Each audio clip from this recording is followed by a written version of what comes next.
955 kilogram જે નકલી પનીર છે એનો જથ્થો સીઝ કરવામાં આવેલો છે અને એના નમૂનાઓ લેવામાં આવ્યા છે અને એના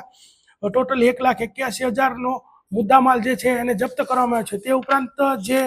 એના સંચાલક છે કૌશિકભાઈ વલ્લભભાઈ પટેલ, તેઓને પૂછપરછ કરતા એમનું એક યુનિટ ઓલપાડ ખાતે પણ છે અને ત્યાં પણ જે છે ગ્રામ્યની પોલીસ દ્વારા રેડ કરાવતા ત્યાં ટોટલ ડિલાઇટ બટર 420 કિલોગ્રામ તથા શંકાસ્પદ દૂધ 600 લીટર, શંકાસ્પદ તેલ 90 લીટર, શંકાસ્પદ પનીર 200 કિલોગ્રામ અને પનીર બનાવવા માટે વપરાતું એસિડ 7 લીટર, એમ બધો થઈને ટોટલ 3,02,139 રૂપિયાનો મુદ્દામાલ જે છે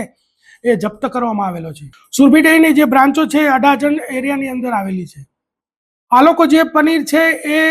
250 રૂપિયાની આજુબાજુના ભાવમાં વેચતા હતા અને જે લોકલ જે લોકો લેવા આવે તે પણ બીજા અથવા તો જે નાના જે લોકો ધંધો કરતા હોય તે, અને એની ડીપમાં પણ તપાસ ચાલુ છે અને જે લોકોના નામ આગળ ભવિષ્યમાં નીકળશે એની ઉપર પણ રેડ કરીને કાર્યવાહી કરવામાં આવશે। અને જો આવા કોઈ વ્યક્તિઓ વધારે પ્રમાણમાં એના ઉપર ગુના દાખલ થશે અથવા તો પકડાશે તો